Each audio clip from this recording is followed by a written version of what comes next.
Hello, everyone. How are you?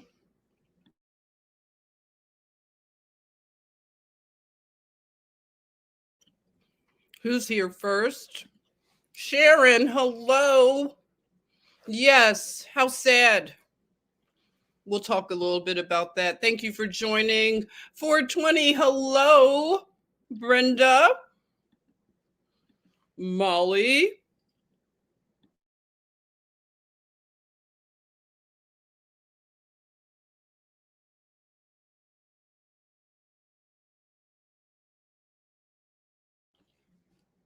Hello, good brother. Can everyone hear me okay? Is everything clear? Let me know.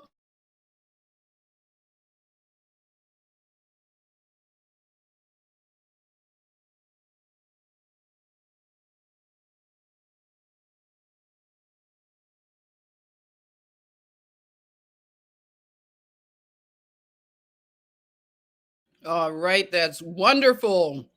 That's 5 times 5, huh? All right, great, great, great. Ernestina's here. T. Witten, hello. Let me get just a little sip of something. I'm going to be on the screen in just a bit. How is everyone doing today? Thanks for joining. I'm excited about this topic, okay?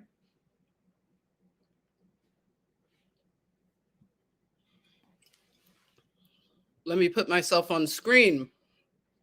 Hello. Well, listen, I had to drink a little. I'm doing ginger ale.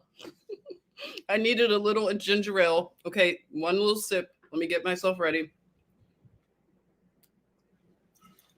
All right. Tracy, hello. So today's show is brought to you by Celeste Steel Structures. The information is below. And let's see who else is here. Emily, hello. Hello, PH Joy. Ernestina, hello. Rita, Julianne, hello. I hope this is interesting for you as well. I am excited about this research. I can't tell you how much. It's just amazing. You're getting your notes? Oh, let me grab my notes. Can you believe I've already finished this book? I go through books like crazy. Look at my notes. Full already. So I have to go get another. One moment.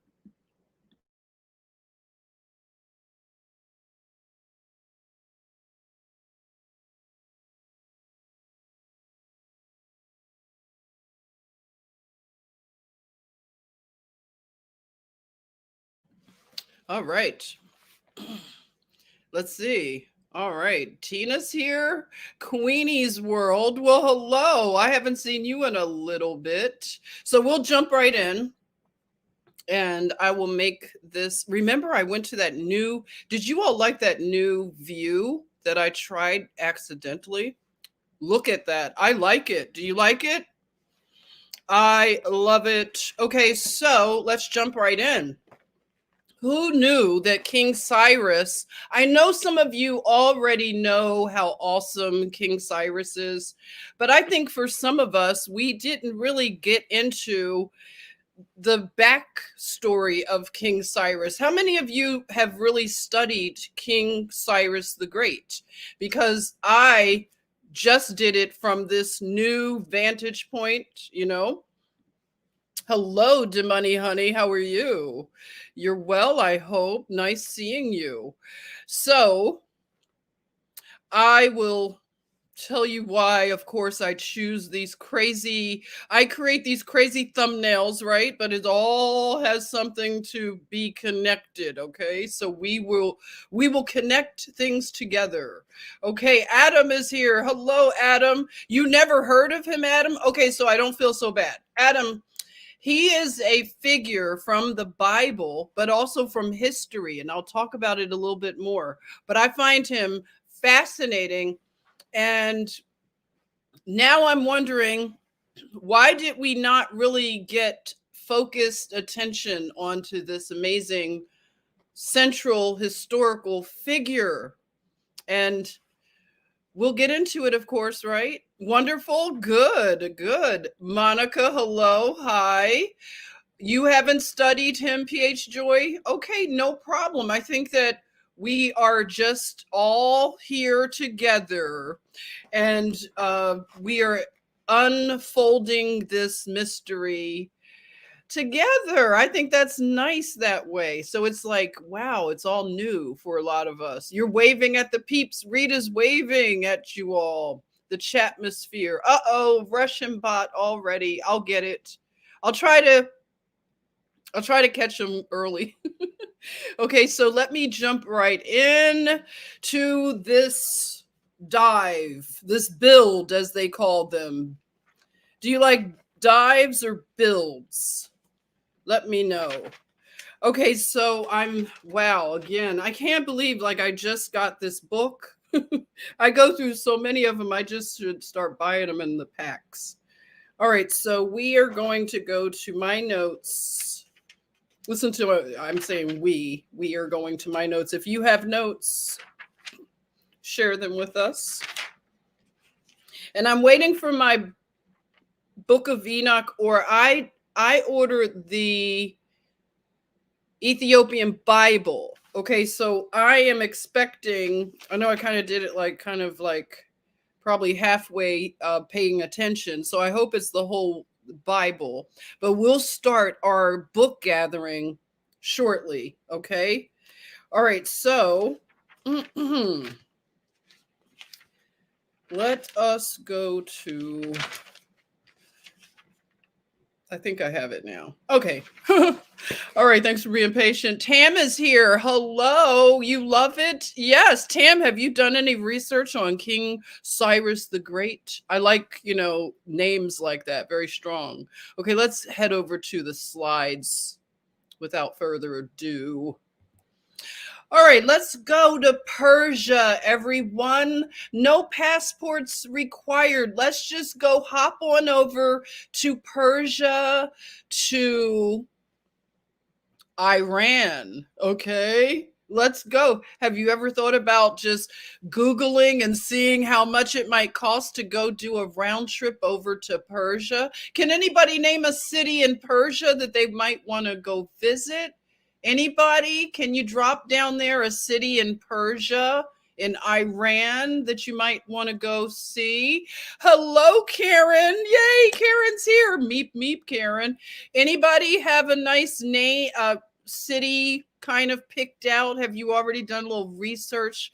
When you get out again traveling and you want to go to Persia, is there anything you might want to see? No place, Golden Crisp. Adam is saying, I don't even like walking to the fridge. Oh, okay. Well, it doesn't have to be too much on you, Adam, okay? Because this is a no passport necessary, and we're going to travel vicariously. T. Witten, you say Persia, Iran, very important in history. Absolutely. Babylon. Okay. Yes. Persia was never a destination I wanted to go. I wonder why, right? I wonder why. I don't know. I'd love to see Istanbul. They love the free cats there. Oh yeah, a lot of cats when you travel to a lot of places in the world love cats. But look at this. Look at some of the as they say, the ruins. Oh, there's that architecture again. What are you seeing? I want us to talk about the things that you pick up on. I love how vibrant our chatmosphere is. If you see something, say something, drop it down there. How do you feel when you look at this architecture, this technology, this building? What comes to mind? Like, is there a word? I'd love to see what you think. Noreen says, hi, fellow travelers. Hi, thanks for showing up, Noreen. Noreen, you are a creative. What do you think of when you look at this architecture, this Antiquitect? What do you think of? Anything? You say creepy. Hi, Eileen. She says creepy. Adam says aliens. Okay. Yes, your research is getting you closer to Osiris and Isis. The cabal who think they are the chosen ones have used Osiris's beautiful energy for negative. Oh, that's what you think of Osiris's temple? Emily says magnificent. You say same things we keep seeing all over the world. Got that dome. There you are. Got that dome. Masonic again. You think electric and magnetic. Those are great words. Look at that. What do you think? Look at that. We're going to Persia right now. Remember somebody said, we don't think about going to Persia. That's not a place that we destination to. Why is that? Look at this. Wow, right? Lots of symmetry. Okay. An artist would say that, wouldn't you, Norleen? Yes. You see that beautiful symmetry. Does anybody know what this this creature that is on this one wall to the left? Does anybody know the name of that creature? You said Epstein Island style. Look at those doorways. Exactly. It looks like the Illuminati stuff. Okay. You floated the Dead Sea. Your parents warned you that, you could die if you drank the water. Is it true that is where Sodom and Gomorrah was? I was pissed when they destroyed the Samaritan tablets. I have to do some research on that. Hi, Courtney. Happy Friday night. Yes, we're hanging. Queenie's World. You say, I think the architecture is fascinating. I love it. Good. Let's just take it all in with our eyes. Let's imagine that we're on a field trip and we got our notes and our pencils and we're taking notes. We're writing, okay? We're not using electronics. Wow, look at that. Look at the relief that's made in stone. Oh, the stonemasons must have really been amazing in Persia. Look at ancient Persia. This is old technology. Isn't it kind of like, it kind of feels like Inception, right? Or so crazy. When we look at the reliefs that were chiseled out of the stone, it tends to make us think of primitive people because they'll chisel some of their tools and things, their early, like everyday life. And it looks people use the word primitive, but then when you think about it, the artists that actually create these reliefs, how did they create them if they were so primitive? They were depicting primitive people, but they were doing very advanced technological things. Have you thought about that? It's kind of a head scratcher. I don't know. Am I thinking too much on this? I think I'm becoming obsessed, everybody. You knew that would happen. All you mudflooders, you knew this was going to happen to me. You're probably laughing at me, right? Look at that. Look at the level of detail. Okay. So again, they use these scenes. And again, people like us will go to museums or we'll go traveling and we'll think that our society is so advanced. Like, oh, wow, look at those primitive people. But I've not seen anybody in the modern day who could carve into stone. I don't know any stonemasons that do this level of work anymore. I mean, where would you learn how to do it? What school? Because didn't we look at the curriculum of the top college of architecture and they were so busy worried about things like identity politics in architecture and things, right? It was kind of, I mean, I know they were teaching other things, but they're not teaching this stuff. If you look over to the right, you'll see the, remember we looked at the letters, the Persian alphabet and the words, and it's something about those letters, those characters that make me, it just feels familiar. I can't explain it to you. I know you know what I'm talking about. Look at this guy. You talk about a beard game. His beard game is on. Look at the curly curls and these beards. What do you think, ladies? I'm sure somebody has a crush on them already. I see another Russian bot. Goodbye. Limestone. Both. I take any adventure. Yeah, good. So you say, when I say they were dumbed down, I meant my parents were dumbed down at some point. I don't even know what to say about these amazing architectures or impossible architecture. Yeah, it's like you said, no crush. Eileen's not crushing. Hey, Dave, how are you? Welcome. All right, Chris is here. Locked for Life. Hi there. It's on fleek, isn't it? Hey, Sharon. Hi, Chris. Doing well. Thank you. Thank you. So, yeah, we're just looking at the Persian Empire. We're just taking a very easy trip. You don't have to wear a mask. I'm not going to hassle you. Look at these curly Q beards. Wow. Imagine what they look like. The people that knew this technology. I'm loving it. I'm going to do more. I want to do another build on the Persian Empire because it is so vast what I came across. And I just want to do another one. I'll find another angle. Okay. So look at that. More beards and hair and curlies and wings and hats. You get a feel for the Persians. These are the Iranians of today. Tina says this was not done by regular men. So, yeah, calling their culture primitive is such a it's so arrogant of like modern people. Look at that, the detail, the level of, like, you could just see the draping of the fabric. And again, what kind of people create this stuff and put it on walls? Amazing. He's kind of like tapping this, like, hey bro. I don't know. You could they say, like, what do you think he might be saying?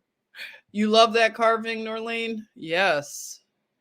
Exactly, Karen. Can someone help me answer that? I'm still waiting for someone to come up with something that they could show me that they had tools that could do this level of detail.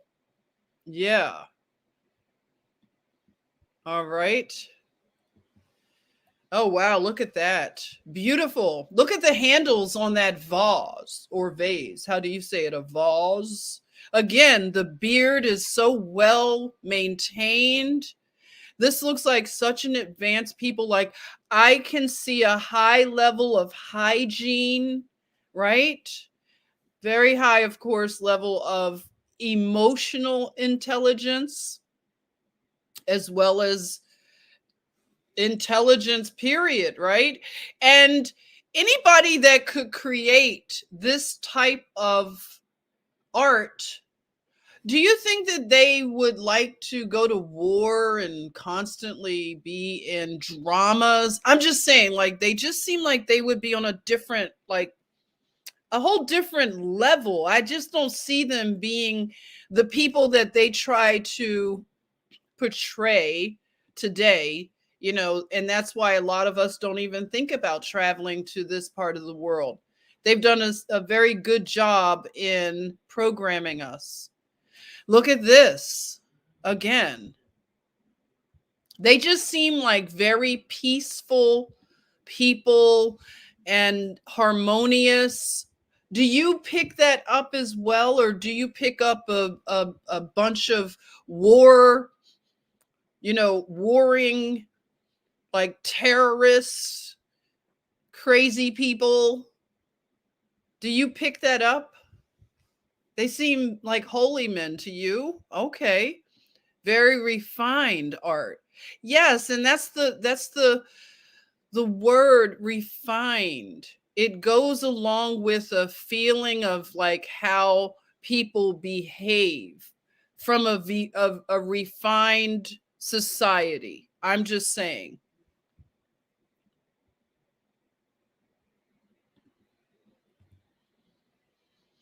And these are, you know, farmers. Beautiful, isn't it? I just wanted us to take it in together and just see how you feel, you know, as opposed to the narratives that you've been told about this part of the world. And this relief on the left would be King Darius, who came after, I believe Darius was after Xerxes. Let me know if you know your timeline of the kings of Persia. So Darius, and then you can see, I think that this sort of shield, this symbol, what do you think it is? Like a thunderbird? And it looks like it comes out of Mexico to me. Like, don't you see a connection? And the colors are vibrant, like I think of Mexico. So I found that to be a connection. So you can see how people have this connection all over the world with the way that they create their symbols and the colors that they use. And it is just amazing. Hey, Faith, how you doing?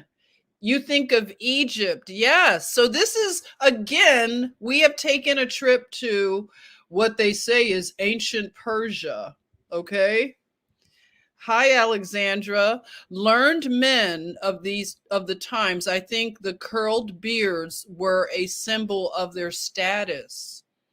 Oh, thank you, Tina. Darius was the son of Cyrus. Okay, so that's Darius. He's the son of Cyrus the Great, who I'm going to be talking about for this particular build, we'll call it. I do like that word. And again, you could tell that he's a noble man. You know, look at the beauty of just the robes. And you can think of like even the way that we thought about Roman robes and tunics and things, or the Greek people and the Egyptian people. I mean, it just goes across the world. It's amazing how you can see this throughout these people groups. And, you know, just a quick little pencil more drawing of the various architectures. So we're in Persia, everybody who's just joining, taking a little trip through Persia. Yeah, it did resemble a phoenix. Yes, that's the word. The thunderbird, phoenix. Yes. Umbrellas have come a long way, baby. Okay, so wonder what happened there to those columns, just like they got chopped down. I don't know. What would maybe cause that, a natural occurrence or anything? I don't know. I'm just thinking looks a little deliberate. More. So if we were taking a hike through Persia, everybody, we are traveling to Persia. Looks very mud floody, doesn't it? Uh-oh, what happened? Uh-oh.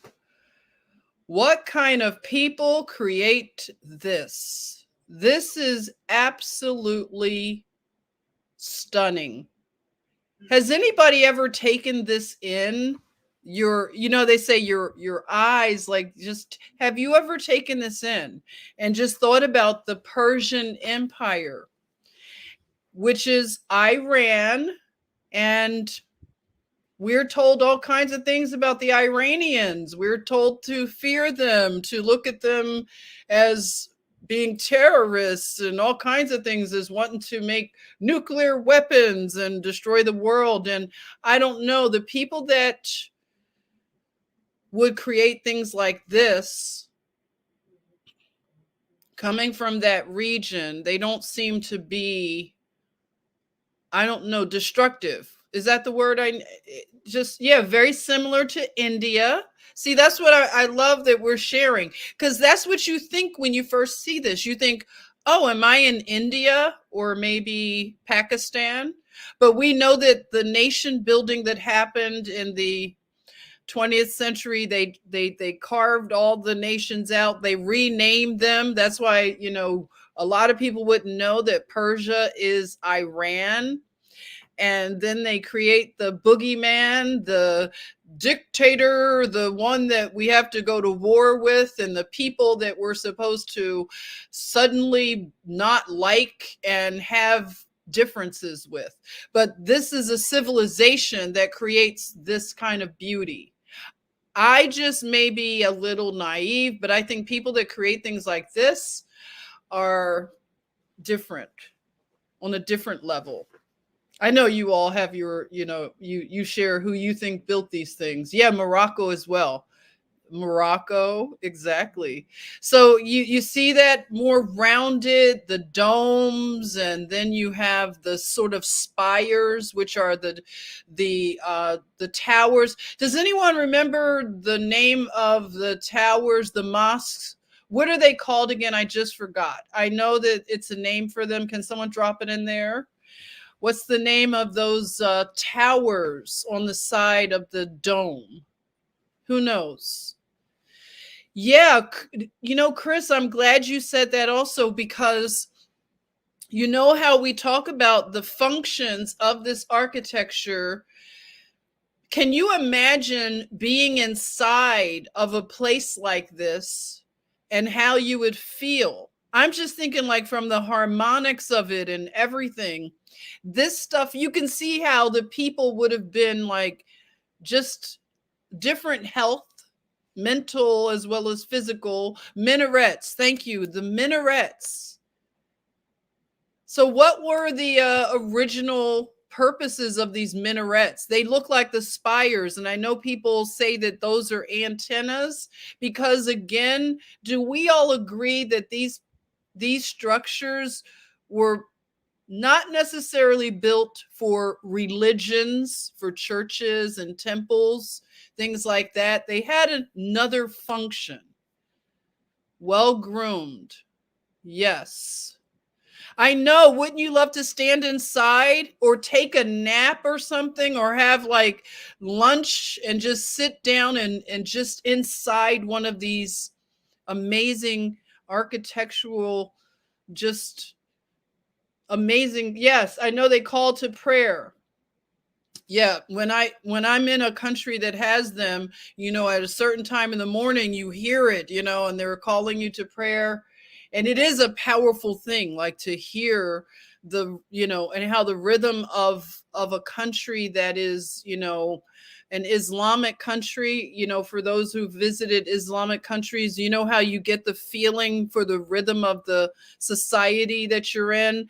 And you see what the morning is like when everybody's up and everybody's busy. They're getting ready for a lot of them have their own businesses. They don't do the job thing like we do. A lot of them have businesses that they sell things that are a necessity, or maybe they're tourist things. But you can imagine how powerful it would be. Yes, that's why I'm just like, we're taking it in. Look at that. I mean, it's amazing. I'm telling you. Hey, 3 Easy Living, agree. Energy and frequency. And that's what I was saying to some people who, they're really like excited for the med beds and technology that has, advancements when it comes to medicine. I want to also, again, remind us that a lot of these things that we think we need, we may not need. If we could eat clean food, like I've always said, that if we could eat clean food and we could be inside of structures that were used, that, for functions of healing, because a lot of these structures, they have organs inside of them, and all of that tile work with the vibrant colors, this has an effect on your health. as well as clean food, clean water, clean air. Okay, so just imagine. Yes, right? It gives you something to think about, right, Rita? Look at that. So the one on the left is a tomb, okay? So if this is the way that they treat their deceased, again, what an amazing people. Really amazing. Look at that, everyone. Oh my goodness. Wouldn't that make such a cute Instagram picture? I could see you. Who's the Instagram? Who loves Instagool the most? I could see you doing a pose, right? And posting it to Instagool. Everybody see you with these beautiful structures. Wouldn't that be amazing? It's stunning. What do you think when you see this right there?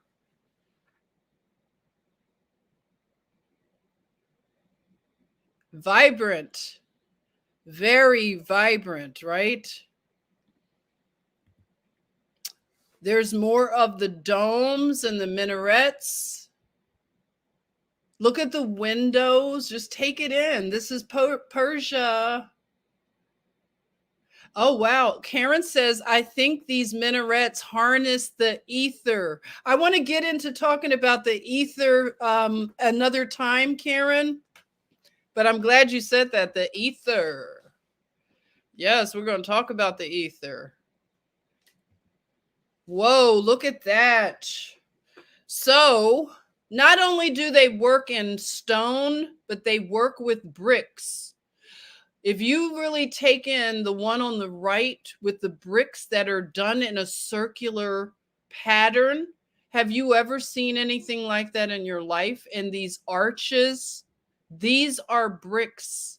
And these are like oculuses I've noticed that they have at the top of a lot of the structures. So I just, I was so amazed. I love the domes and the spires or finials. Do you call those finials? I just love that stuff. My goodness. It's beyond beautiful. And then look at the detail work of the bricks. This is on the outside. It looks like a rounded, either a minaret, some kind of tower. Yes, it is an art. Absolute art and science. This is technology, antique technology. Again, look at the rounded nature of the bricks. Stunning. And you can see the oculus at the top. High math, yes. And a lot of people I know said from our other journey that you said that inside these buildings they feel really comfortable because they take on a coolness to them. So in the hot weather, they feel cool. And in the, I don't know, a lot of these places, they didn't have to deal with a lot of like cold temperatures, but they had technology to keep the buildings, the interiors at a perfect temperature all the time. And we're talking free energy, something we've never experienced in our current. We'll say that that's going to be our past. We're moving towards the free energy. And such an amazing time in ahead. I know you all know this. We just need to remind ourselves. Back to the Future. Look at this. What do you think of when you see this? Amazing. And this is brick. A lot of this is brick. So I know we talk about the stonemasons, but then we have the brickmasons, the brick and stone. So we're in Persia for anybody just joining. Look at that tower. What does that remind you of? I want to see if anybody sees the same thing that I was seeing when I saw this particular tower. What do you think of? Smarter science, smarter and smarter, right? Yes, Norlene, she says bricks and stone are good elements for absorbing heat and managing temperatures. Exactly. That would be you. You're an Instagool. That's okay. Looks like a Tesla tower to you. You think uranium? You think Nefertiti crown. Wow. That's cool. You know what I think of when I saw it? You think lace. Yeah, it does look like lace. You too? Reminds you of lace as well. It reminded me of, again, something that I might see in Central and South America. Doesn't it look very, I don't know, I could see that in a South American country or Central. I don't know. That's something that to me came to me. Okay, for anybody who thinks that one culture is really amazing at tile work, I would say, oh boy, hold my mint tea, because I think the Persians might have everyone beat when it comes to the tile game. I'm just saying. You tell me. I know that the Portuguese have the tile game real tight. Who else has the? I think, yeah, definitely the Moroccans, and who else with the tile game. But I'm just saying, I don't know. We may not have seen all of the beauty out there when it comes to tile. I had no idea that the Persians were this. Again, thanks to the mud, has opened my eyes. Look at that, everyone. Yeah, that's who it is. Aztecs and Mayan. That's what I thought of. Yes, I did. The Aztec and Mexican. Yes, it looked very Mexican, right? Yes. So look at this. The pillars, the detail. Take it in, everybody, because they have kept this from us. This has been suppressed from a lot of people's interest. We've been told a narrative, and it's all coming apart. We're going to get the truth. I absolutely love this. Yes, I do. Boy. I mean, I think of Portugal with their is it Majolica? Help me, everybody. Majolica. I love that kind of pottery and tile and all of that stuff. So yeah, India as well. Very much India. So we can see that the peoples of the world were united more than we know from all of this division and nation building and creation. We had big empires that they were very vast across the earth realm. And a lot of these people, they shared this free technology. Not so primitive, right? Not at all primitive. I can't imagine that word being used anymore when we look at the old world. So I love this. I mean, imagine, oh, we're getting our Airbnb. We're going to go to this. Oh, it looks like mud. It looks like stone. It looks like sand. What are they making these rounded homes out of? Look at how gorgeous that is. Can you imagine what that feels like inside?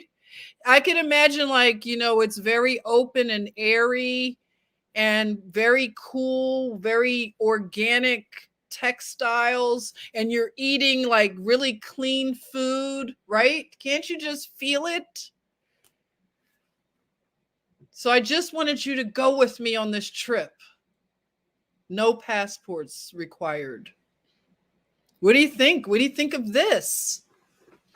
I think of mud. I think of, yes, We're going to make a home out of clay. Kind of adobe. Yeah, I didn't think about that. So there we have that connection again to Mexico, Central America. Where else do they have adobe type of structures like this? You think hot and muggy inside? Really? That's how you imagine going inside? It would be hot and muggy? Oh, I don't. Like, I can imagine I would open this wooden door and it would be like the most perfect temperature of like 70, 74 or something. What's a perfect temperature inside? Like, it's not too cold, it's not too hot, it's just so comfortable. And you can wear light organic hemp clothing, like your nice caftan and your tunics, right? Very, very comfortable. You think 70, so I could just imagine it feels like a 70. Yes, perfect. A good place to meditate. So that's what you would do. So here's some more of the antique technology, and you can see it's very mud floody, right? Because you can see the dome. So you wonder what's under there. What's going on under there, under that mud? And then we see other parts of Persia. If we were to get out to the countryside and look at some other structures, you could see this. Looks very lacy, right? Kind of looks like when you make the crust to a pie. I don't know. It looks lattice something. Oh boy. Look at this. Now these are bricks, everybody. These are bricks. And you see the oculus. I want to get more into the oculus that's at the top of a lot of the domes, but this is amazing geometry, mathematics right here. This is the Persian Empire.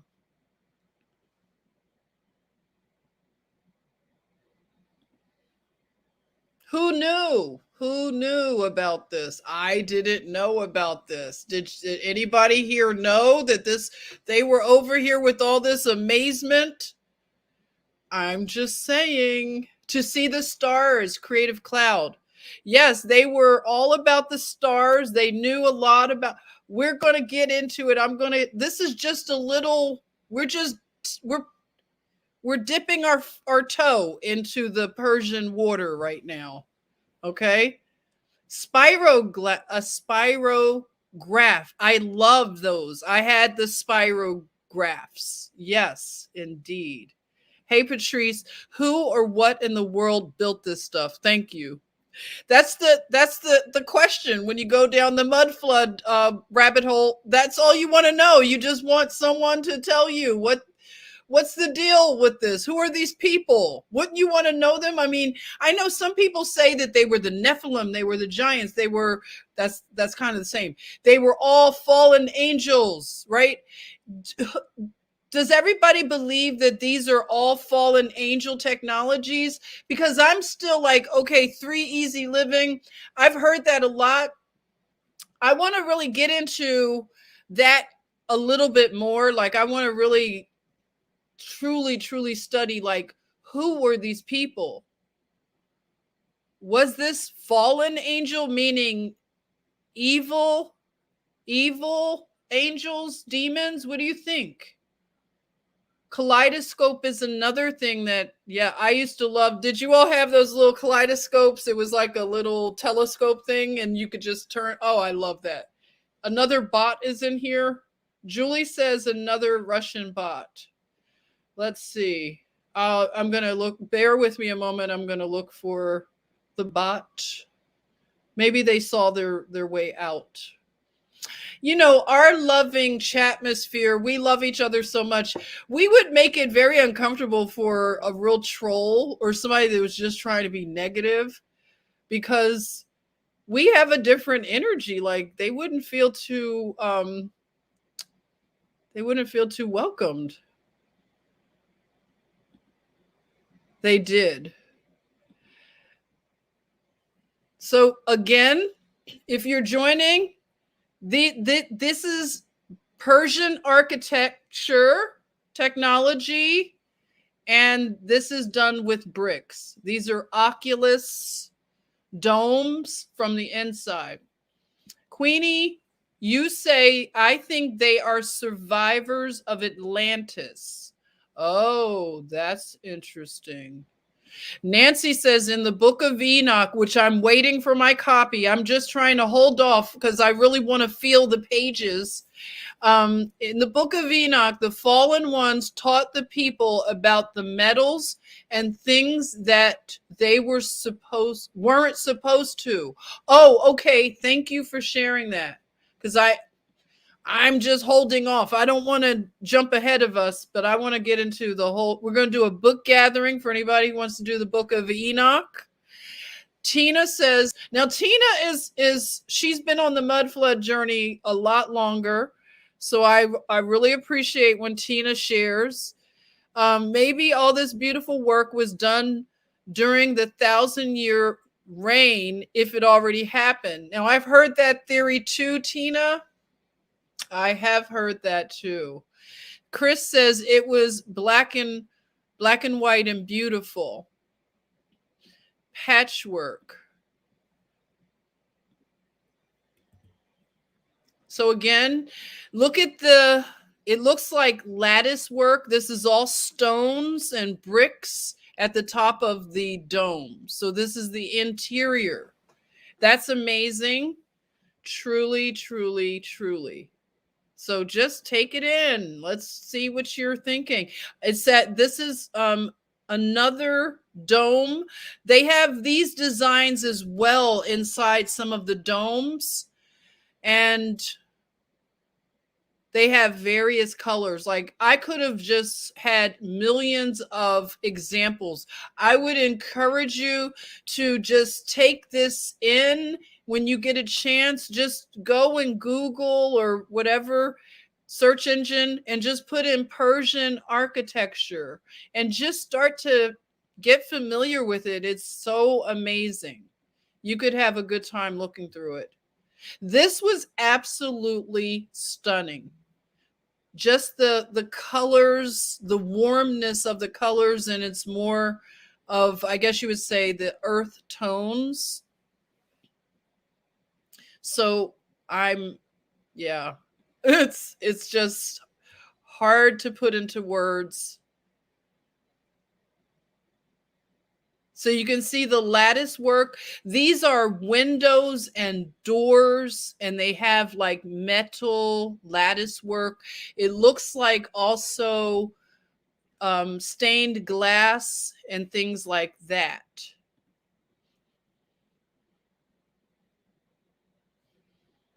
Johnny, hi. You said they look both concave and convex. Remember that, everybody from class? Concave and convex. Do you remember what that means?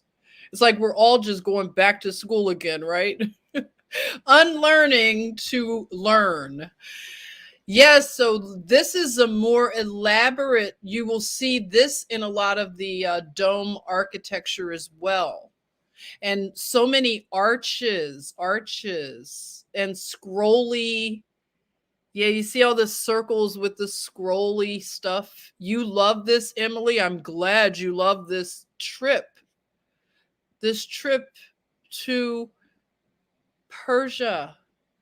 This is stunning as well. I can't even imagine what I'm looking at. It looks like bottles. Like, remember I Dream of Jeannie? Kind of looks like bottles. And that's all part of the very elaborate work that's within the domes. And so here's another example of the fretwork. Fretwork, very lacy, very mathy. They were mathing pretty hard, okay? That's all I know. What kind of schools did they go to learn how to math so good? I just want to know, what is the curriculum for people to learn how to do this? Because I'm just saying, this is some hard math here. Now, this was something kind of cool at a museum in which they used a cube that had the fretwork, and they used the lighting, and it looks a lot like the lanterns that you see in Morocco, right? So I can imagine being in a room where it's casting these designs all over. I bet that does something to you on a nice level. I mean, I know they do all the crazy stuff when you're watching all the artificial stuff and they blink and flash things, but I'm thinking this would probably be cool to be in a room and see this design. So this is an example of, we like to look at the columns and the pillars. So they tend to have, it looks like in the Persian aesthetic, they use a lot of those little flowers. I see a lot of flowers and, you know, things like that.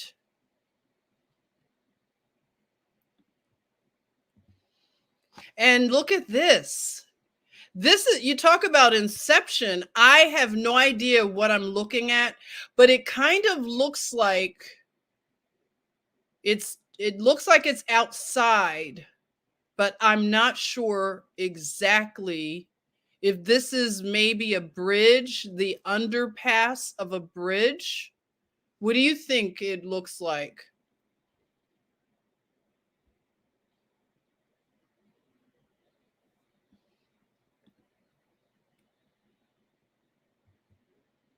And very archy, very into the arches. Arches are probably one of the most strong, well, the strongest design in architecture, right? I don't know a lot about architecture, but I just remember learning that the arch is, that is where it can hold the most weight, and right? So I want to get into that a little bit more at another time. Now, this was just a room that somebody had shared online in Persia. I guess it's just a very simple, you know, apartment or something that certain parts of the country this may be common. Not sure, but I just thought it looks very peaceful still. And it gives you an idea, very clean, and I think a very like impeccable hygiene. Hi, David. Better late than, you know, I say you're never late here, David. Thank you for joining. Persians are known for rugs. Yes. And I didn't even get into the rugs. I mean, that's a whole other thing. I want to do textiles and more of that internal, you know, interior design.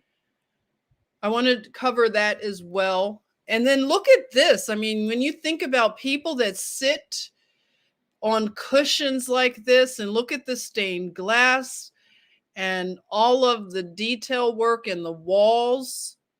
And, you know, we are sitting around having tea, right? Some mint tea.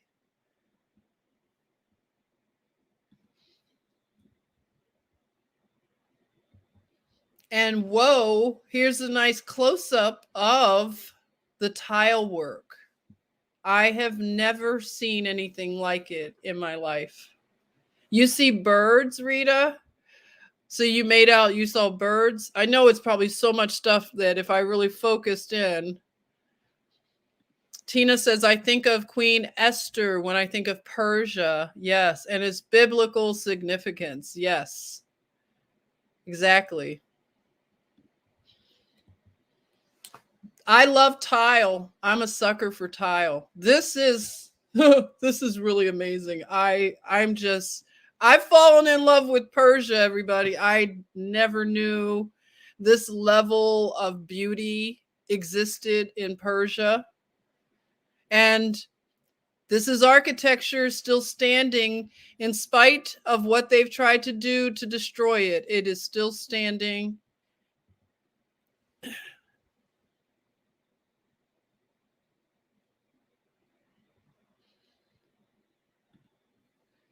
I also think of with the different styles of the how they mix the tile, it looks like calico design, like quilting. But again, you can see some of the tile and it looks again like the stuff you would see in South and Central America. Italians, yes. Italians, yes. Looks a lot like all of that. And this is just amazing. I love the moody colors, and I just can't tell you all how surprised I was. I just never gave this any attention. Ernestina says, I think in Arabian Nights. Yeah. Oh, Paisley. Thank you, Emily. Yeah, I'm thinking Paisley. Thank you. Yeah, Paisley. And this is I think I forget the name of this home, but this is like a home or a church, but still amazing. The roundedness. They do a lot of art, like again, arches, and they do squares too. This is just, it looks like China. Like, I love this kind of I love pottery, just, you know, in terms of kitchenware.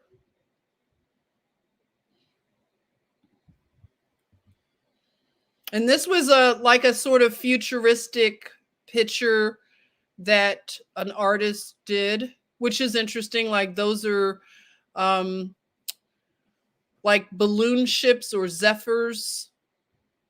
So that's kind of dreamy. And this would be modern architecture that you would find in Iran. And, you know, what do you think when you see modern architecture now, as opposed to what we just looked at? What do you think of when you see the newer stuff that they're doing?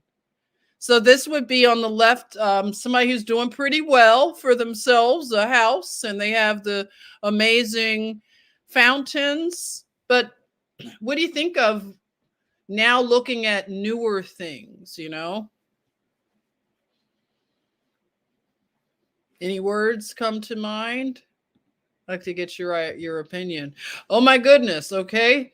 So this is more modern architecture, and I don't know, for me it's a no. It's a no. I some things just I don't see it for the modern stuff. David says the beauty has been removed. Yes, the beauty has left the building, technically left the building. You call them McMansions. Yes. Have you seen that in certain parts of Florida? They have people from, I guess maybe they are from Persia. They tend to have more Persian Iranians that live in California, like especially Los Angeles. But in Florida, I don't know what group of people, but they build some of those big amazing structures. You've probably seen them in Florida, right? The big mansions, but it's nothing like to compare. But it looks out of place. Yeah.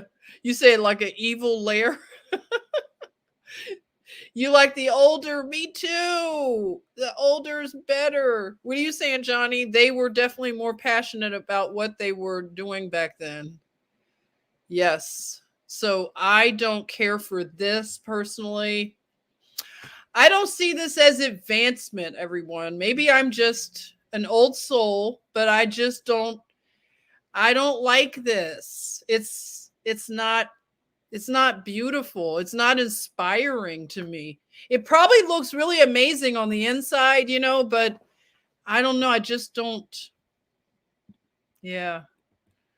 And this is supposed to be like a modern architectural feat.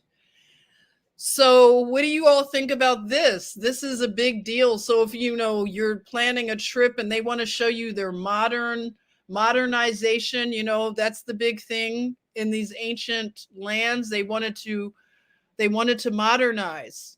So this is a big deal in terms of architectural achievement. So I guess the jury would still be out on that.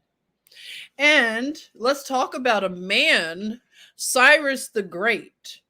Remember, we were kind of looking at the letters, how they look. So this would be King Cyrus's name in Persian. Okay. So I wanted you to take a look at his name. We looked at the letters the other day. Look at that. It's kind of cool. It's a certain thing that I pick up from the letters. And we can look at, they were a lion people. They liked the lion as well. Look at that. Coat of arms. What do you think? You say that modern architectural feat looks like it's not structurally sound? Yeah, it doesn't. It doesn't look too sound to me either. I trust the old stuff. And more, where you can see the crown that the Persian kings, they wear the really high crowns and they have the feathers. I love the feathers. I like all that stuff, okay? You love the lion? Yes, we're getting into more of the men that walked with lions. Yeah. And back to the bird. That's beautiful. I don't know. What do you all think? Do you think this is evil? What are you thinking? This is the coat of arms. You think Judah, the lions? Absolutely.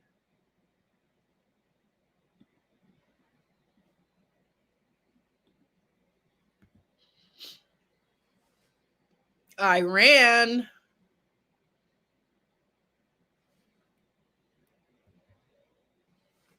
More tile work and flowers. It looks like daisies. What do you think? Kind of daisy? Trying to figure out the flower. But yep, there's the lion.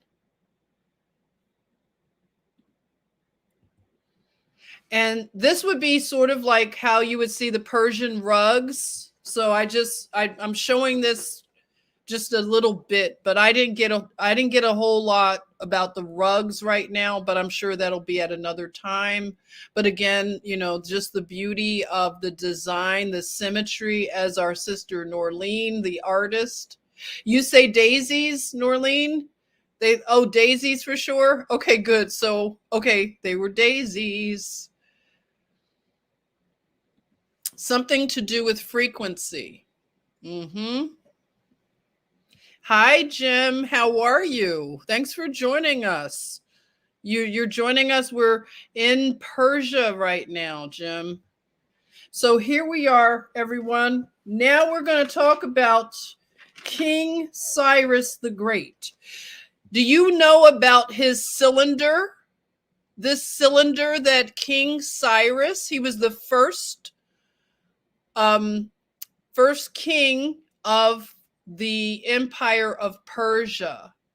So what's powerful is they say that this cylinder is baked in stone. Let me read the information for you. Let's kick the wiki here. Hold up. I had it pulled up. Okay.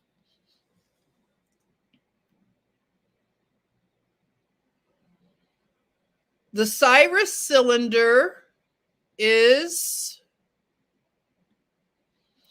Akkadian cuneiform script, created circa 539 to 538 BC, a direct corroborative evidence of Cyrus's repatriation of Jewish people after their Babylonian captivity. So it's baked in clay. So here we are. I think mud, you say clay, I say mud. This was discovered in Babylon in 1879 by Hormuz Rassam. 1879. Anybody see something, say something? You see something, say something. 1800s again. What's up? What's up with that? So they even do things like this is a big area of pride for the Persian people. And I'm going to tell you why if you don't know about the Cyrus Cylinder. I'm going to tell you about that as soon as I pull up my thing. My goodness. I go on so many little like little wild goose chases over here. Okay, so the Cyrus Cylinder, let me get my place where I was. Hold on. Okay. So, the Cyrus Cylinder is an ancient clay cylinder now broken into several pieces on which is written a declaration in Akkadian cuneiform script in the name of Persians Achaemenid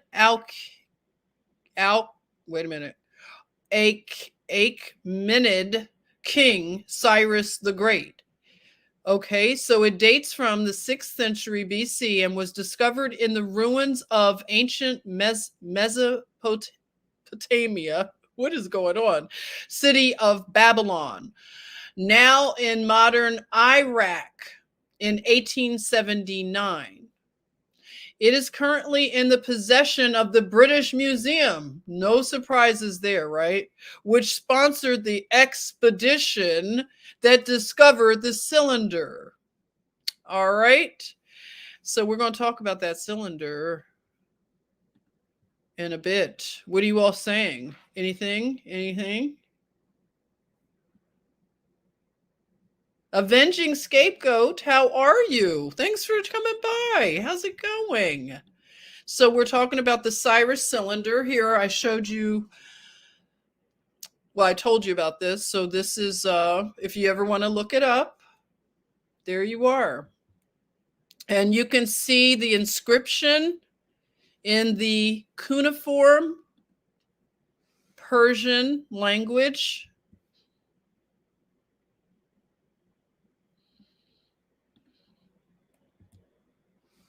And here's another example of these baked clay cylinders, which have declarations on them. And I say this is a powerful receipt to prove things. And you can look at the cuneiform. What are you thinking? Foxes on mushrooms. Look at that. Neat, huh? Thank you for coming by. It's so nice to see the family all together. We don't require those kind of passports. This is no passport required to this family gathering here, to this travel. So this is a seal that deals, with that imagery of the broken Cyrus cylinder. And here it is on display at the British Museum. I wonder how that's going to work out when everybody comes to get their stuff from the British Museum. Give us our stuff back. I don't know why it's sitting in the British Museum. So disrespectful. So I just want to show this right here. You know, when you think about a big empire and you think about the intrigue, you know, the melodrama that goes on, the deals that are made. I don't know, when I saw this piece of art, because I like to mix the art in with the architecture. So when we do our little journeys, what do you think when you see this artwork right here? Because I think of even the times we live in now where you have people that make secret handshake agreements. Doesn't that look like a secret handshake agreement? So that's a warrior. And it looks like maybe that's a priest. And they have an agreement. It looks like it's secret. I don't know, right? Looks a little shady. And so here's more of the cuneiform. Am I saying that word correctly? Cuneiform. Did it look that way to you too? Yes. Somebody, I love your comments. Okay, so now let's talk about this man. All right, so King Cyrus. This is one of the sayings that they attribute to him. Success should always call for showing greater kindness, generosity, and justice. Only people lost in the darkness treat it as an occasion for greater greed. Cyrus the Great. So we're talking about a king that is benevolent, a king that is fair, like amazing, right? This is something that you don't hear of too much, like a leader that is benevolent. Yes, it is 11:11. Oh my, we're hanging out. I'm going to finish this up, okay? So hang out late with me, okay? Where are my international people? Is our Irish brother here, Joseph? Because I wanted to make this easy for them overseas so they could meet up with us. Yes, 11:11, Abby. Yay. Yes, it is. So we're going to talk about some declarations right now. Are you guys ready? Do you have your snacks and everything? I want you to be encouraged right now. This is hope right now. We're going to see some powerful stuff, some connections. So, no free man shall be taken or imprisoned except by lawful judgment of his peers. So this is taken from the Magna Carta. This would be 1215 AD. Now, I know you remember hearing about the Magna Carta. I heard just a little bit about it in history. I was never inspired to look further into the Magna Carta. How about you? Tell me, were you really well versed in the Magna Carta? So we look at seals and we look at, this is another thing about this particular society or culture. They had coins, okay? Lots of coins. I was surprised. I didn't know they had this many coins, but let me go back to Cyrus because I want to just tell you a little bit about Cyrus the Great. Okay, so Cyrus the Second of Persia, Cyrus the Great, or Cyrus the Elder, he was the founder of the first Persian Empire.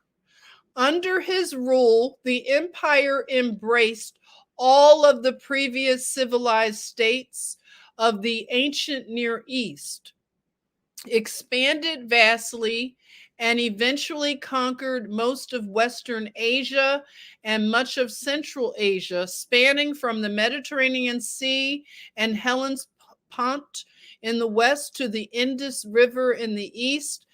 The empire created by Cyrus was the largest the world had yet seen. At its maximum extent under his successors, the empire stretched from parts of the Balkans, the southeast Europe, and to the west, the Indus Valley. The reign of Cyrus lasted about 30 years. His empire took root with his conquest of the Median Empire, followed by the Lydian Empire, eventually the Neo-Babylonian Empire. And there are two different stories that he did venture into Egypt. And then one story says that he died in a battle before reaching Egypt. So he was succeeded by his son Shambalis II, who managed to conquer Egypt and Nubia. Okay, so Cyrus is well known for having respected the customs and religions of the lands he conquered. This became a very successful model for centralized administration and established a government that worked to the advantage and profit of its subjects. The administration of the Persian Empire through satraps, these are like governors, and the vital principle of forming a central government were the works of Cyrus. Now, this is important. The Edict of Restoration was a proclamation attested by a cylinder seal in which Cyrus authorized and encouraged the return of the Israelites to the land of Israel, and ending the Babylonian captivity. So this was the right of return, and this cylinder was what he put this declaration. This is very powerful. So I'm going to tell you what another thing I learned is that they say a lot of really like good men that are into teaching their sons good leadership skills, they have their sons study Cyrus the Great. So that might be something you want to encourage in your young men, to study Cyrus.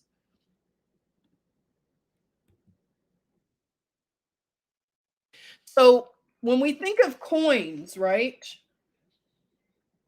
I think of how coins are very important.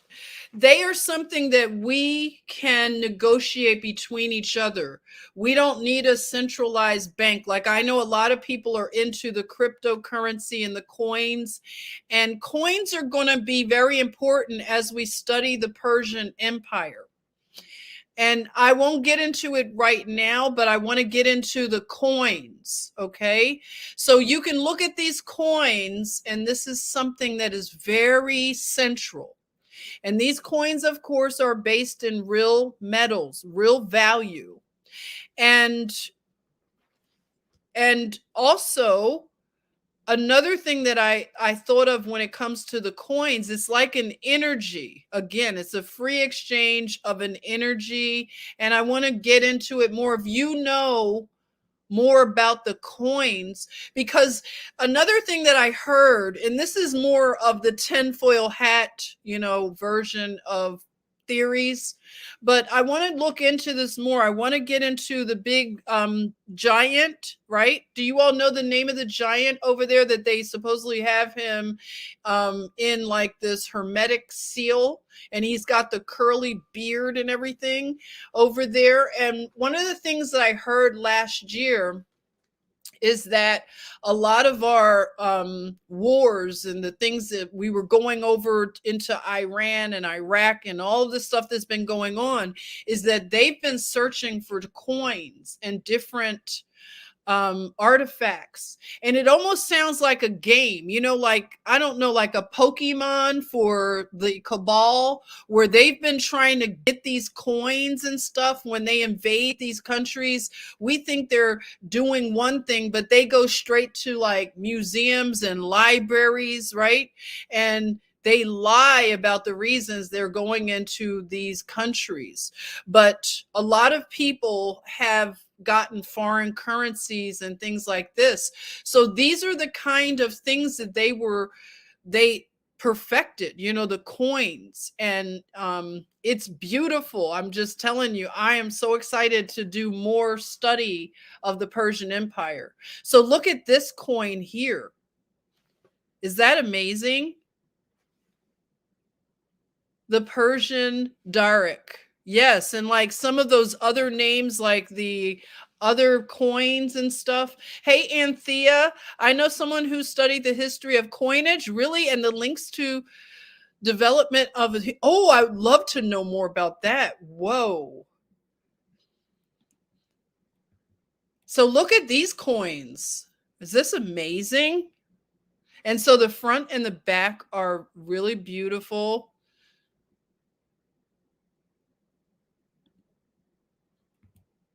And I just want to go through some of the Shahs, okay? Some of the Shahs that have come through the history of Persia. And look at the one Shah with the red hair and the red beard. And he has a hat that looks like a dome. It's like a woven, isn't that amazing? So I just want to share again that when we think of the ancient world, one of the things that we have to get off of the racial thing is that I'm starting to believe, from looking at these people and looking at their technology and their culture, is that the color of a person's skin had nothing to do with anything. They did not judge each other by color, by hair texture, because you see this one Shah, he has red hair. Look at him. And you see the other with the darker beard. They're all the same people, okay? So it's not about the color of skin. So we're going to get out of that programming, and it's not about we was kings and everybody was black or everybody was white. Let me tell you something. People are going to be shocked when they realize that it has nothing to do with color. These people were on a whole different, just a whole different frequency. The one looks Irish, yes, right? So, and I think a lot of the people were just very mixed. They're very mixed, okay? They were swirly, as they said. Swirly, swirly, right? They weren't into this race stuff. The race stuff is very new social construct that started in the 1800s. So here we can see the headwear. Look at that. Very elaborate. And you can see how they're all, what do you call, like decorated? Decorated, yes. The mustache. The man in the middle, I don't know why he reminds me of, like, wasn't there a character in, wasn't it the Wizard of Oz that they had who looked like that? It just looks like somebody from the Wizard of Oz. I'm not trying to be disrespectful to any of our Persian people, but I'm just saying, like, I know that they copy things off of real things, but to me, it looks like that. But I just think this is amazing. So, then we get to the Shah of Iran. Now, I'm not going to get into the politics of what happened to the Shah of Iran, but look at how he's decorated. It reminds me of Haile Selassie a little bit, like those pins and all of this very elaborate. So thank you. Okay. Thank you, Julie. The guard at the door of Oz, so I wasn't tripping. Yes, she said the Munchkins. Yes. Okay. So I'm so glad. Miss Harris, you knew too? The guy that answered the door and showed Dorothy around. Oh my God. Okay, good. I wasn't tripping. Hey, Sandra, God made Adam from dirt. How many colors of dirt have you seen? Oh, okay. From dirt. I don't know. It depends on where you are in the world. The dirt and the sand and I don't know, the clay, right? But I'm just saying, I think people were they just came in all hues, shapes, and curlies and straights and different color eyes and hair. Nobody cared. It was about where you came from in terms of, I don't know, like maybe your tribe, your land. I don't know. I'm still trying to understand it, but I just know that it had nothing to do with skin color. Not a thing. So here we are with the Shah. And, he seemed to be a leader that, I don't know, he was criticized a lot, but then I heard that he kept a lot of stability over in Iran. And when, of course, those nation builders started going over with their democracy and everything, they destabilized that area. And then we had the various clerics, right? That everybody, it just seemed to change over there. And I have to reevaluate what happened to the Shah and the various leadership like that. Julie says pigment depended on where your ancestors came from. There you are. And so you could see him and his family.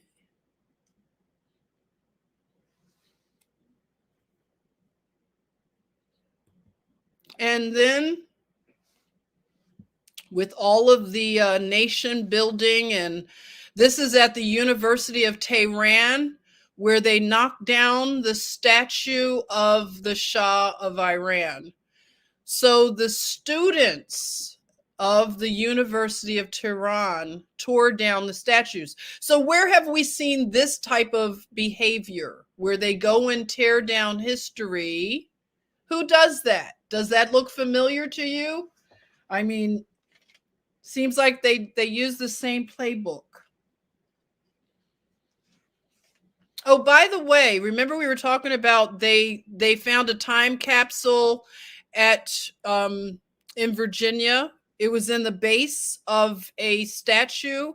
So also this time capsule of Cyrus the Great was also found in a base, okay, of a building. So it was at the foundation. And I think of cornerstones and how we're told that the Lord is the cornerstone that the builders had thrown away, is the cornerstone of, you can finish it for me, right? Doesn't it sounds about how I can remember it. So we seem to have a government that is within our government, that the tentacles of it reach into many nations. And we're going to have to start looking at who are these people and where do they get their authority and why are they here? What are they up to? What's going on? Right? What's going on?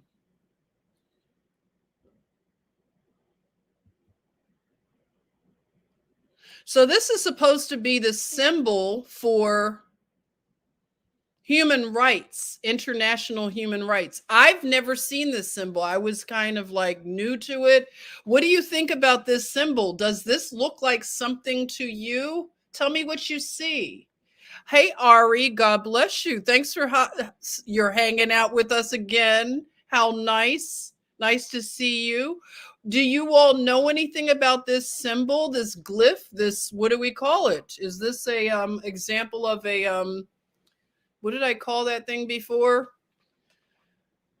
We talked about it the other day. Come on, help me, help me. It looks like a dove to you? Yeah, it's like up to anyone's interpretation. It looks, you know how in the hospitals we have the blue gloves that you put on and sometimes we fill them with water? That's what I thought of. I don't know, that maybe that's a nursing joke.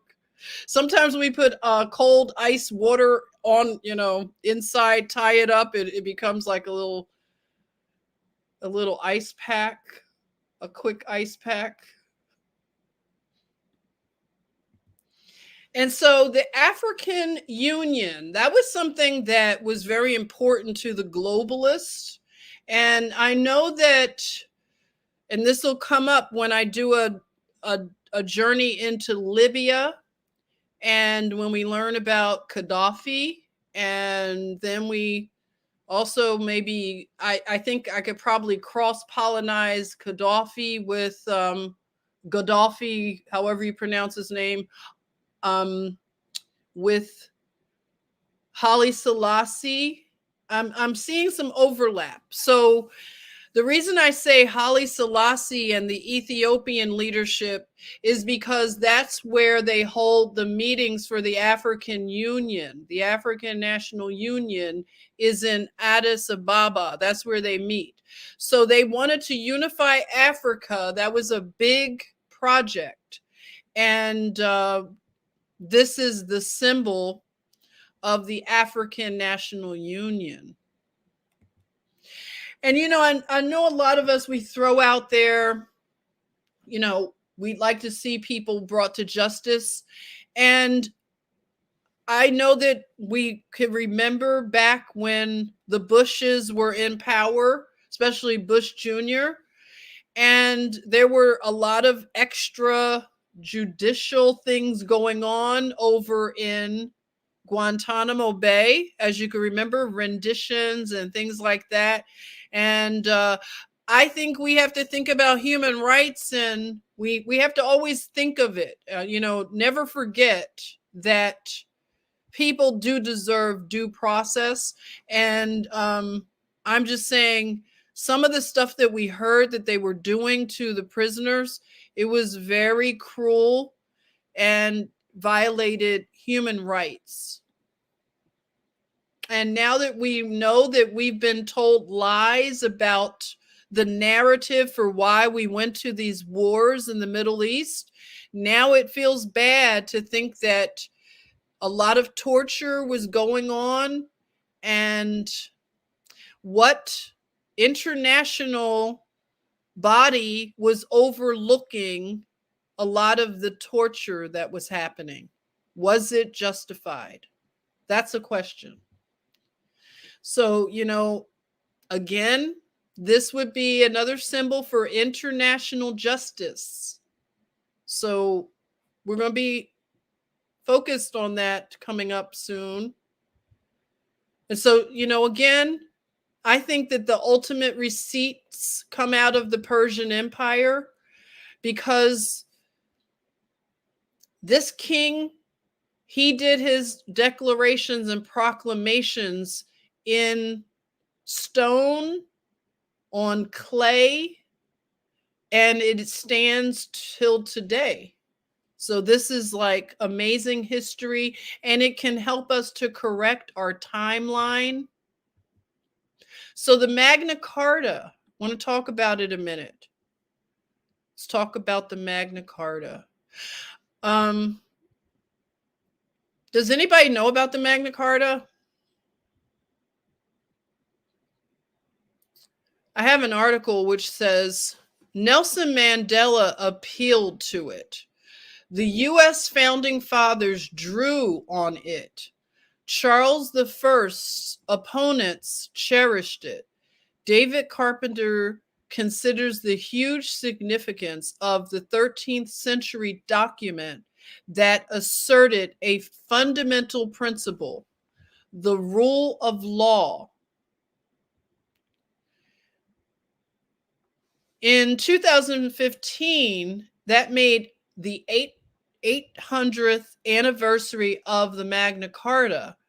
It was on June 15th, 1215, that King John, in a meadow of Runnymede beside the Thames between Windsor and Staines, sealed, not signed, the document now known as the Magna Carta.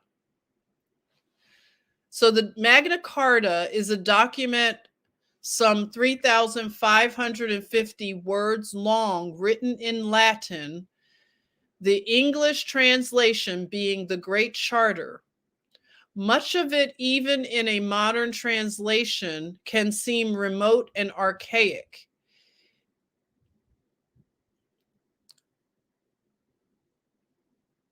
Let's see. It talks about taxes and common consent. And like I said, chapter 39 says no free man is to be arrested or imprisoned or dispossessed or outlawed or exiled in any way, destroyed, nor will we go against him nor will we send against him save by the lawful judgment of his peers or by the law of the land.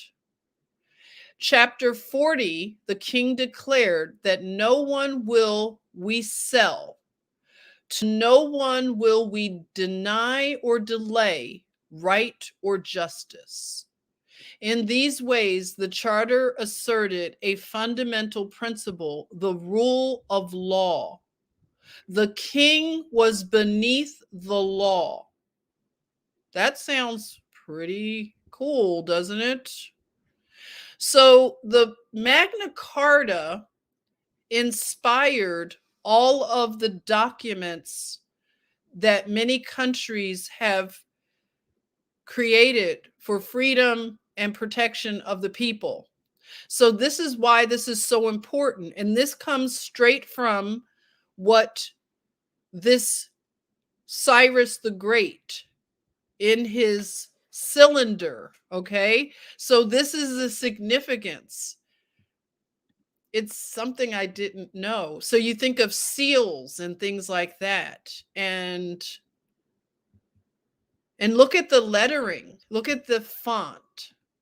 This one is done in ink. Oh, I see the Russian bot. No worries, I got them.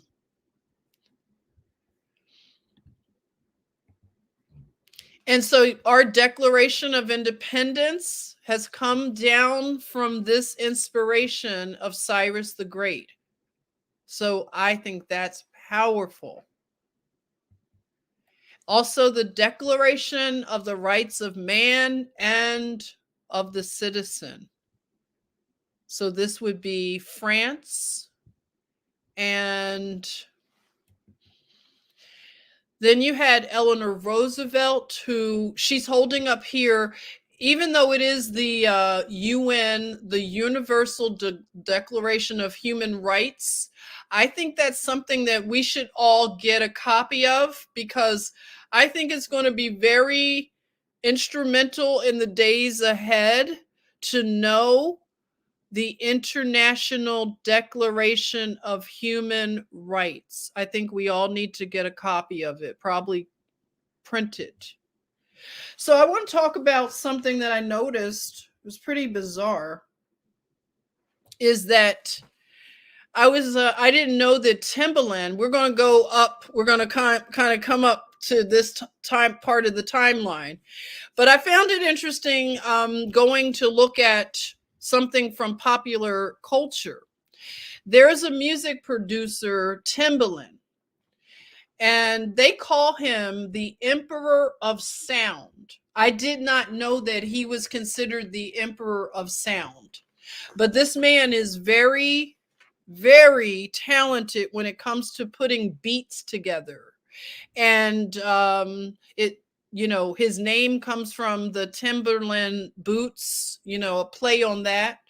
But I just want to say that he and some other men got together and did something in terms of the Magna Carta. And I find that interesting. So Timbaland, I mean, he could be a whole study. When I started going a little bit into some research on him, I was shocked. And I'm telling you, I could do a whole study on Timbaland. But that's not what I'm interested in doing. But I want you to see that there is a book that was written in which he's considered the Emperor of Sound. Did anybody know that? I thought that was an interesting title to have.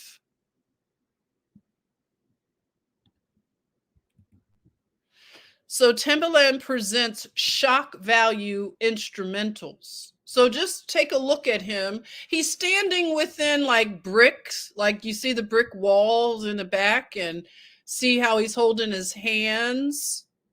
And the whole idea of shock value. Remember when I was looking, and this could be a stretch, but I'm doing a little connection, that when I looked into the Jesuits, or the Templars, they said that their army was called the Shock Army. So I was just wondering, is this like some connection, shock value, some kind of, I don't know, what's going on here? So it says he's presenting shock value. And you can see the writing on the brick wall, and just, I don't know, it just has a certain feeling to it. And I just found it kind of like, you think of Shakespeare, all the world is a stage. And you just think of the different characters that are on the stage right now, the world stage. What are they up to? They seem like wizards and warlocks, and they're casting all kinds of spells. They're all in the same club, right?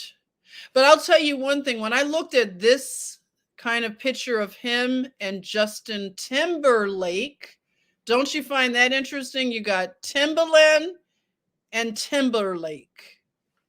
And I think they're all in on knowing some knowledge once they get up into the higher levels of their craft. They seem to know things, and it seems like the joke is on us. I mean, you look at them, they're wearing the black and white, and I know we talk about a lot of the things that do with the black and white, but I think that they use the racism, the black and the white people and the black people, that's part of their whole created conflict and chaos, and to keep the energy going, the hatred and the warfare and the animus, to keep it going. But behind closed doors, they know that it's not even a true construct, that it was created. And the joke is on us, okay? So if you have any racial issues that you need to be healed of, I suggest you find a way to get them healed. I feel like I was delivered from my racial whatever prejudices and things like that. I had to go to God and ask him to heal me of it, deliver me of it. And now I'm just seeing that this is just a huge joke that's been perpetrated on humanity, especially just to take these two so-called races, blacks and whites. And that's where they cause the most division, and they keep the conflict stirred up the most between blacks and whites. So I just wanted to show that when I look at these men, and you look at the hand things they do, you look at the colors that they wear, it just seems like they are in on this secret, right? They've been working against us. That's how they get power. So these three men, you have Jay-Z, the warlock, you have Justin Timberlake, the warlock, and you have Timbaland, the warlock. So they got together and they did a collaboration called Magna Carta Holy Grail. And they did this, it was released July 4th, 2013. It was done in the Jungle Studios of New York City. Label is Rockefeller. So it is the 12th studio album of rapper Jay-Z. It was made available at first for a free digital download for Samsung. And album features guest appearances by Justin Timberlake, Nas, Rick Ross, Frank Ocean, and Beyonce. So there's a song, bear with me for using a curse word, but I used to listen to this. Remember I told you I had to get rid of my music. The one, Fuck With Me, You Know I Got It. That song is probably I think it was the most popular of the album. But I'm just trying to find the reason, the background, why they chose this. Because I have yet to figure out the Holy Grail, and why they did Magna Carta. This was after the Watch the Throne. So it's a whole lot of like, you know what I'm saying? A lot to decode from what exactly are they communicating. And that was just something I'm still trying to see what was up with that. But I don't see anything directly saying anything to do with the Magna Carta document. Does anybody have any idea? Hey, Jennifer Dawn, how are you? So I just wanted to let you know, stuff is very weird. They said there was a basketball, I think a football player who would play that music when he would come out on the field. And I think Jay-Z actually, where is it? His name, oh, he was a baseball player. Let me tell you about this. Jay-Z and David Ortiz. I think Jay-Z took him to court over the use of, David Ortiz is Dominican, and he opened a business in the Dominican Republic called 4040. And Jay-Z had a club called 4040. So Jay-Z sued him. But the irony is that David Ortiz would play that music, that song, when he would come out. So he would come out to the Jay-Z song, and then Jay-Z sued him for using that name. I don't know. It's just some little entanglement that I got caught up in. I never liked the cover of this. I don't know. It just looks very dark. So this is the cover to Jay-Z Magna Carta Holy Grail that he did with Justin Timberlake and Timbaland. So these guys, it's just all cuckoo. So here we are, the Magna Carta, the signing of the Magna Carta. And you know, what is he wearing? What kind of uniform does that look like to you?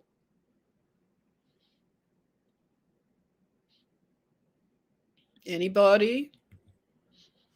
And here's the sealing of the Magna Carta. So, and this is, again, I want to remind everybody that these are ethnicities, and these are all the various ethnicities and, you know, people groups having nothing to do with race. You have the Persians, the Medians. Look at all this, okay? And they were all living in an empire.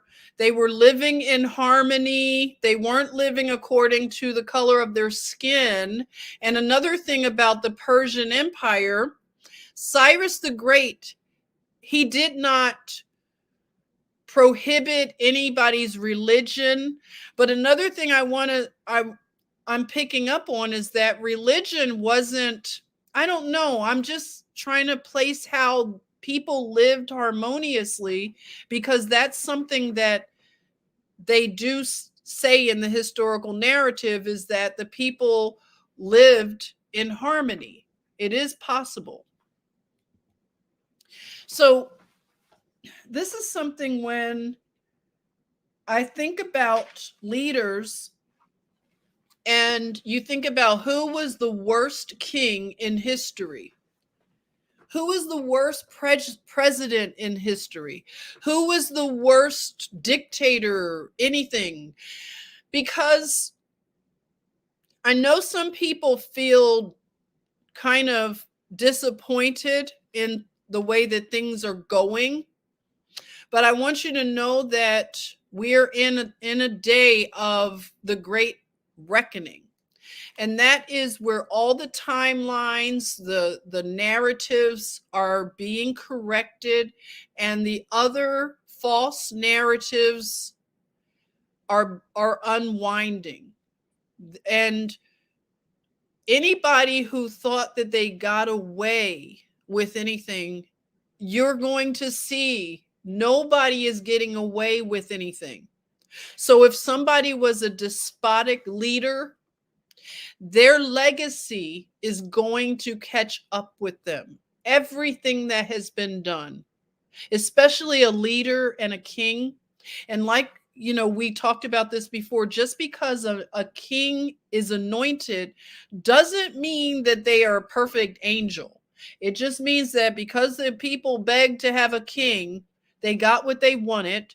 And of course, in order to fulfill God's purposes for this earth realm and this period, things are going to go in the direction of God winning always. So if a king was selected, anointed, whatever, elected, to whom much is given, much is required. So if they did things like genocide, and they were cruel, and they were oppressive, they are going to face judgment. Nobody is getting away. So just know that, especially a king and a leader, because we have courts here on earth. We have courts of human rights, and God has his courts as well. Nobody escapes. And when you think about people that have lots of authority, like Dr. Tedros, who is Ethiopian, I'm going to do a deep dive on Dr. Tedros. But a lot of us, we look at who? Fauci. He seems to be the little guy that's always in the front, right? But I'll let you know, this is a man right here that our eyes should be on. Dr. Tedros, okay? And his role in all of this chaos. So he has a sign that says, "You know who I am?" Yeah, I'm asking, who are you, Dr. Tedros? Who are you for real? That's a good question.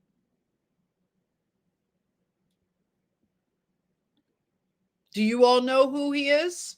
Anybody? Anybody got any guesses? Who's this guy? Yes. Norleen said, can we go back to Persia? Yeah, we're going to go back to Persia, but I just want you all, look at that. Look at that. I want you all to know that this man right here, oh boy, God has his eyes on it all, Dr. Tedros. You are not getting away with anything, not with one single thing. I hope it was worth it. And let's look at Dr. Tedros a little bit, He has a thing where his glasses seem to slide off of his face. He always has to fix his glasses. I don't know. What do you think he's doing? Is that like some kind of calm? What's going on? I heard that that's a Brotherhood Lodge symbol when they do the thing with the glasses and they want to be photographed doing the glasses thing. Has anybody heard about that? This is the secret handshake, people. Always with the glasses, giving little signals. So I just wanted you to kind of notice that if you look at Tedros, and I don't know, maybe he needs to tighten his glasses. Why are they always sliding off his face? So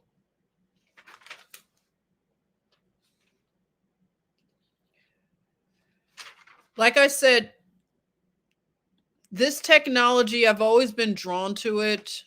And, the Persian Empire and the stones and the bricks, you think about the people who laid these stones and these bricks, the real stonemasons, the real brick masons. And I'm just seeing that, these kind of bricklayers of today, not to, besmirch anybody's skills, but we have to have respect for the past and for the older ones, the wise ones. And, we just have to realize that as a young civilization, in order to understand a lot about our history, we're going to have to go back to the future.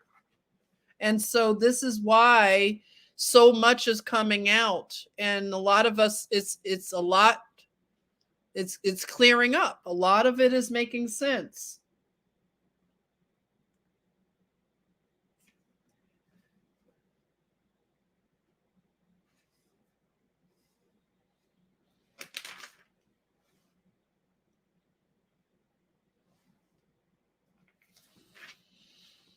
So a lot of the doctors and the nurses and the various people, a lot of them are going to be brought to justice. It's really going to be amazing. They have been warned. And I hope a lot of them start to come out and start telling the truth. It is time, because Nuremberg 2.0 is coming. Nobody can stop it.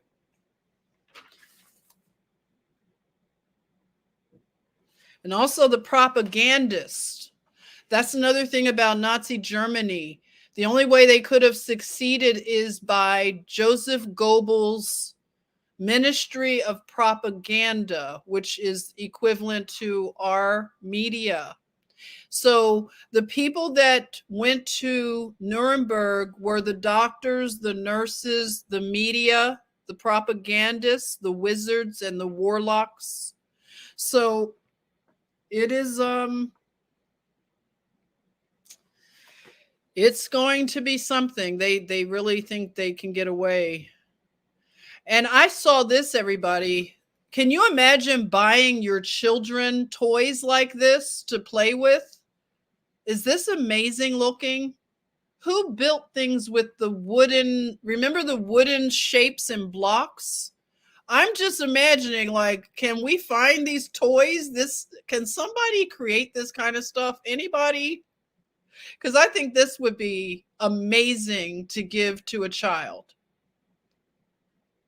I don't know what it is, but I came across it and I just wanted to show the family how amazing this is. Because I was the kind of kid that if I had something like this, I would have been busy for hours. Because it looks like the domes come off. Oh my goodness, right? And look at, oh my gosh, stunning.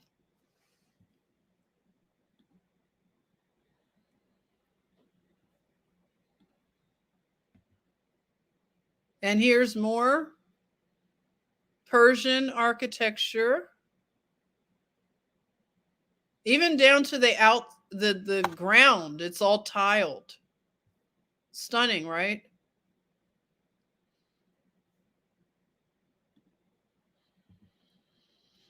And here we are.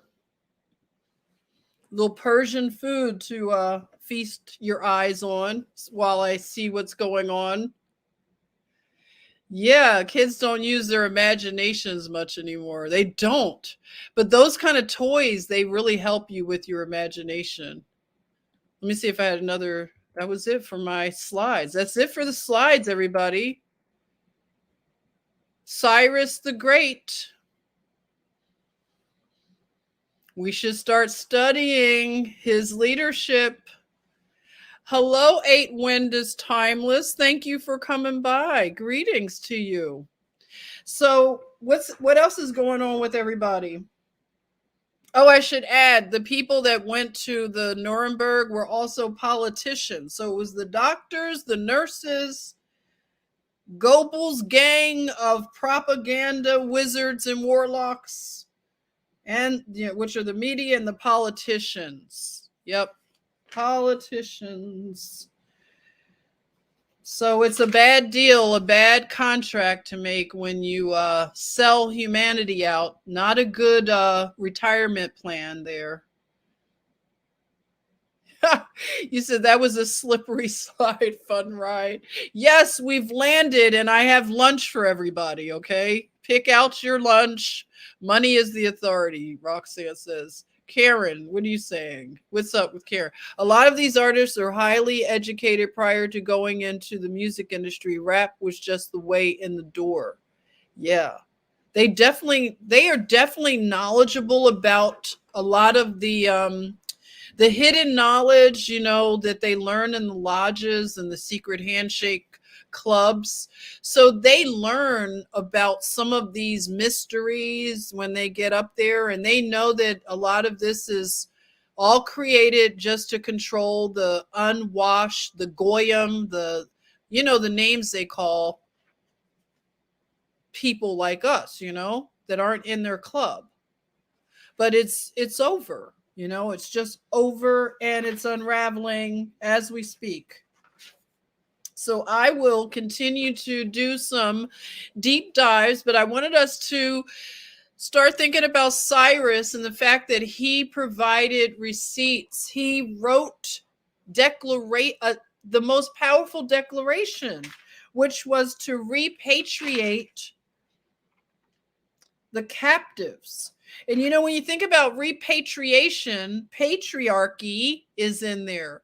So I thought about how powerful, you know, this is an earthly king of clay feet.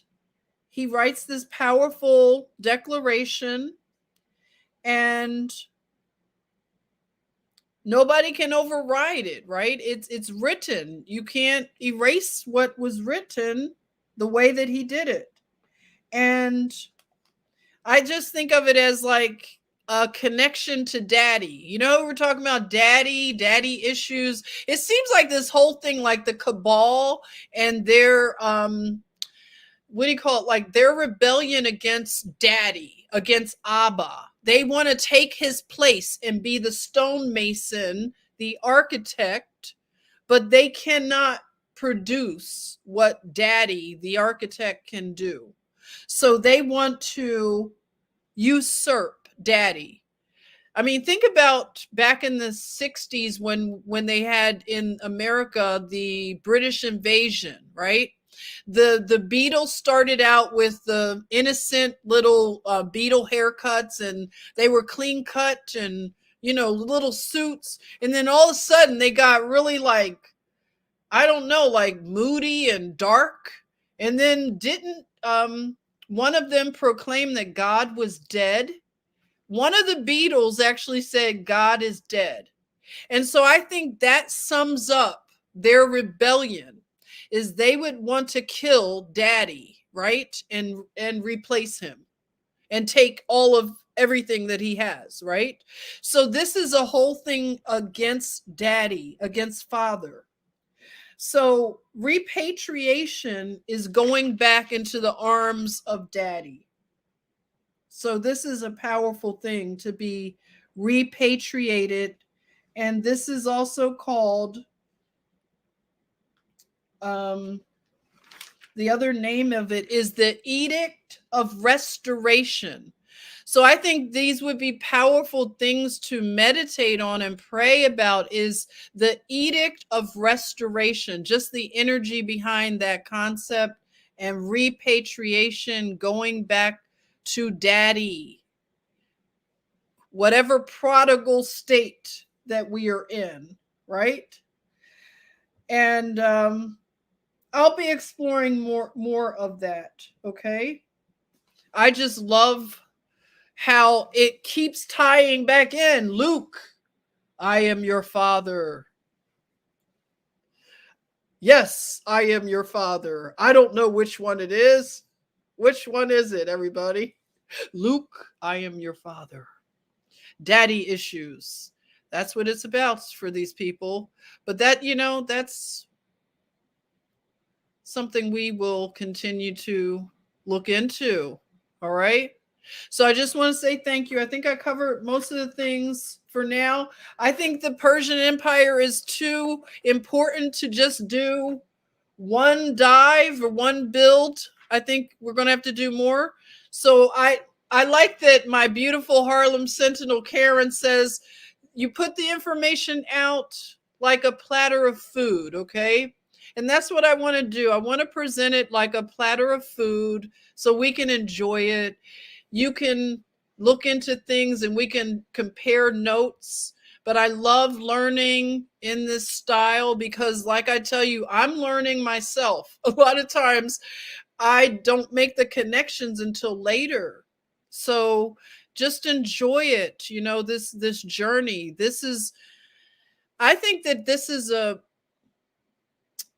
relaxed way of learning history because you can take your time and ease into this and take little pieces, little nuggets, morsels. Take a little plate, okay? A little plate of this, okay?